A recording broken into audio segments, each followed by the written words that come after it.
Internet, and welcome to the Yoshi Cast. I'm Yoshi. Today is Tuesday, October 2, 2018, and this is episode 20 of Bag and Board. Yoshi! Thanks for joining me, everybody, as we go over the books I've recently picked up from the comic book store and take a ridiculous amount of care in bagging and boarding them. This week I walked into the comics place and was immediately handed a stack of Rick and Morty versus Dungeons and Dragons from my pull list. This is issue 2. We're going to start with this book. There are spoilers here, so if you don't want to be spoiled, just skip on ahead to the next book. So, Rick and Morty versus Dungeons and Dragons, issue 2. First thing I want to get off my chest is I did not laugh in this book. I smiled. There were times where I smiled. That has nothing to do with the writing. I felt like the writing was definitely on point. It felt like Rick and Morty doing their adventure. Patrick Rothfuss is still delivering. I'm just not laughing like I did in the last one. I am interested to find out what happens next. This issue does pick up where the last one left off. Morty's mom and Summer are cleaning up a mess left in the garage by Rick and Morty. We cut to Blitz and Chips, where one of the people working at Blitz and Chips reminds the crewmen who disconnected and essentially killed Rick and Morty that these guys are premium members. Like, we can't kill them. Like, it's part of the premium policy. They can't die. It also goes against the policy of Blitz and Chips. You don't die here. They find out that Rick and Morty aren't completely dead. They're mostly dead, to borrow a term from The Princess Bride. A Cthulhu-like creature is called upon to deliver Rick and Morty back to their home, where Summer and her mom, Beth, where Summer and Beth are just finishing up cleaning up, and these two bodies are dumped on them that are nearly dead. They get back together. A plan is initiated to continue with the Dungeons and Dragons training for Morty. Summer acts like she is an avid D&D player and that she goes to a friend's house every Tuesday to play. She was lying through her teeth the whole time. That was kind of neat. Rick creates a planet, teleports to it, takes everybody there. This planet has been designed from the ground up with a advanced holodeck-like system where he has created a D&D adventure that nobody is interested in. The family ends up doing a whole separate adventure and having more fun. And Rick reluctantly goes along when, towards the end here, Jerry plugs in a George Foreman grill, and it pulls everybody back into the real world out of this D&D created world by Rick Sanchez. I don't know. This George Foreman must have pulled just enough juice to turn off the entire simulation. But then again, I don't understand why that happened when they teleported to this world with the holodeck to play D&D. There's a lot of D&D references through here. You're not going to be lost if you don't catch any of them, honestly. There are some that are so simple that if you only have been exposed to D&D from this book, you'll get a giggle out of. There are some that are higher up there that if you're familiar with D&D and its tropes, you'll get a laugh or a smile out of that. It was an interesting book. It was definitely worth the cover price, and I will suggest that people continue to read it. I'm looking forward to the next one. Like I said, this one didn't make me laugh out loud. I smiled here and there. There were interesting parts. I feel like everybody's written perfectly. It was a fun ride. I just, I think I set the bar to laughing on the last one, and I didn't really laugh on this one. But it's still good. I'm glad I got all 4 covers that my comic book store held for me, and I'm not going to hunt out any other covers for issue 2 that may come out. I am perfectly happy with the 4 covers I got. This book also indicates at the front the 4 covers I picked up, and doesn't indicate any other like the first issue did. So it's very possible there aren't any more covers for issue 2 out there. It is also very possible that, like issue number 1, there are going to be more covers that aren't displayed here, and you just kind of have to wait and watch the internets to see when and where these covers show up, which is kind of a pain in the butt for the completionists. Also, I wanted to point this out. Let me find an example of this. Every swear word in this book is asterisked out, which, I know the F word, fuck, I can say fuck. I know that fuck is out on Cartoon Network, but you get it unbleeped on the DVD. But like the word bitch is bleeped out, and I'm really puzzled as to why that was. That kind of bothered me. Like, you're buying a Rick and Morty comic. You know what you're getting into. There's no Comics Code Authority stamp on this. Like, why are they blipping out the words? I mean, it seems counterintuitive to be blipping out a book that everybody knows they swear on the show. I mean, I guess there's a paranoia that children are getting this book and they're not ready for it, but it's obvious what the words are. You know, they didn't asterisk out the first letter and the last letter of the bad word. You know what the word is. So why, I guess, is my question. I would really like to know that. Maybe somebody knows. Maybe somebody can leave me a comment and explain that. That just seems stupid at this point. I mean, we all know what Rick and Morty is. I just don't get it.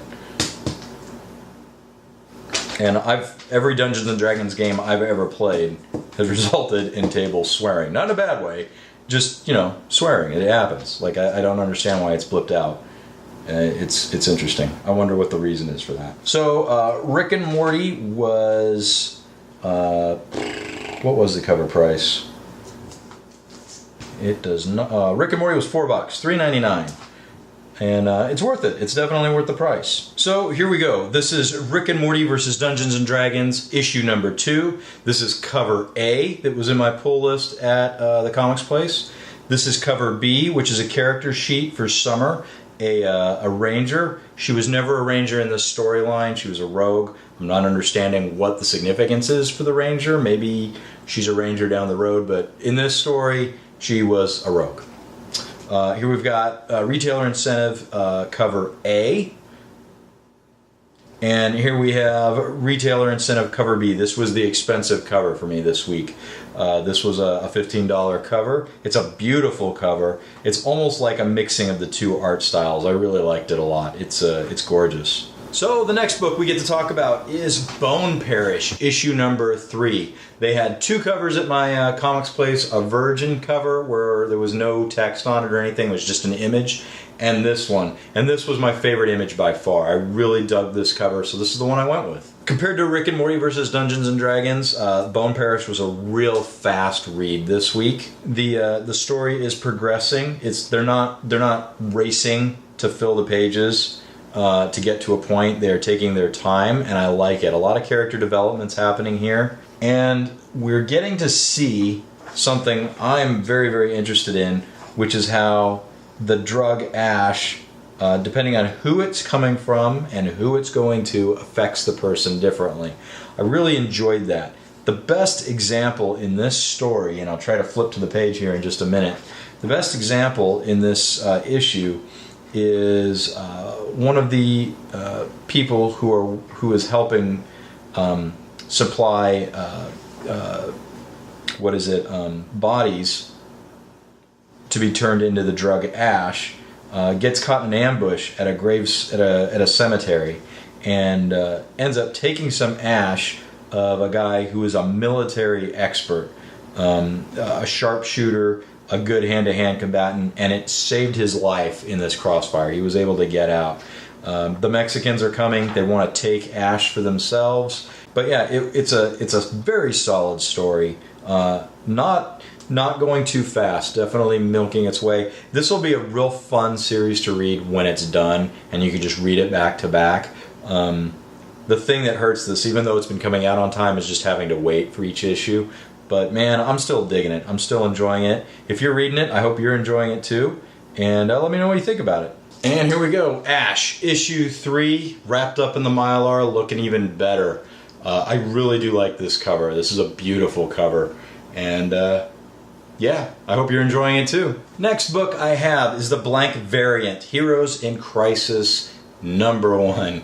My comic book store is starting to understand my passion for blank covers, and are pointing them out every single time they come in each week, which is great. I like having the option to look. This was not a book I was going to buy. Generally, I get some advance notice about these online, and I place an order. This was not one I was going to place an order with, but when you're confronted with something as opposed to ordering it online, I ended up pulling the trigger. I did not read this book. It's one of 9 issues in the story.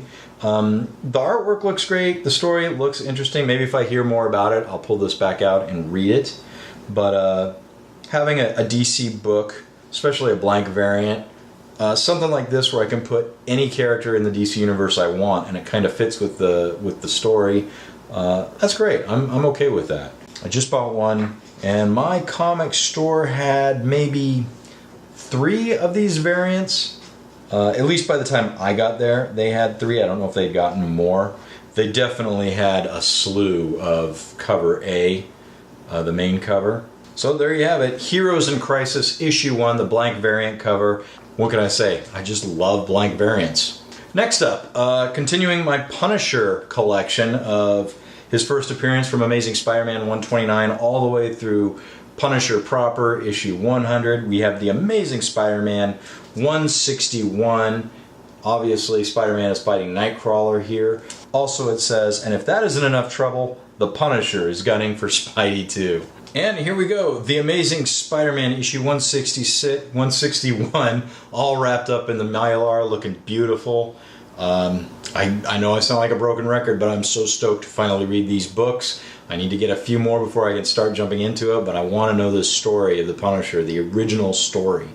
So yeah, that's why I'm collecting these. The last book for this week is The Amazing Spider-Man 151, an absolutely gorgeous cover, which is the reason why I bought this one. This is a comic I have been looking for a couple of years now. Not actively, but on my list of books I wanted. And the reason I wanted this book is because of the cover. I think it would make a really good cover to use as a basis for an homage on a sketch cover. I'm not sure who, what, where, how, why I'm going to do it, but I just dig this art. This is gorgeous. And it was a $12 book for me. For some reason, the reason I didn't look for this book sooner is because I thought it was way more expensive. And it wasn't, and I'm stoked.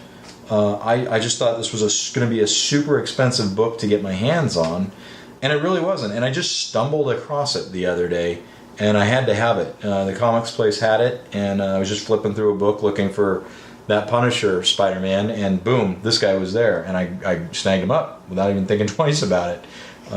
So yeah, if I do have this homaged on a sketch cover, it's nice to have the original and then display them together, which is why I did it. It's a beautiful cover. The water is just rendered so well. Spider-Man is rendered so well. And I'm super stoked to have this book. It is good. And it's not in bad condition either, honestly. I have Spider-Man books of the same age in far worse condition. This one is actually pretty good. But yeah, the reason I held off on getting it for so long is I just thought it would be a super expensive book, and it's not. And I can't understand why. Maybe after I read it, if I read it, I'll know why. But it's a gorgeous cover. And you know, a lot of times I buy books because of the art. I love, this is how the hobby is for me. Sometimes the cover is just so beautiful, I have to have it. And there you go. That's the story behind this guy. And here it is, everybody. The Amazing Spider-Man 151. Absolutely gorgeous cover. Thank you guys so much for joining me this week. I really appreciate it. It's so fun to bag and board my books with you guys who care. I love reading your comments. I love reading your questions. Thank you so much for participating. If you care about any of the products I'm using to bag and board these guys to keep them safe, all that information is down below. Knock yourselves out. And thank you for joining me. I'll catch you in the next one.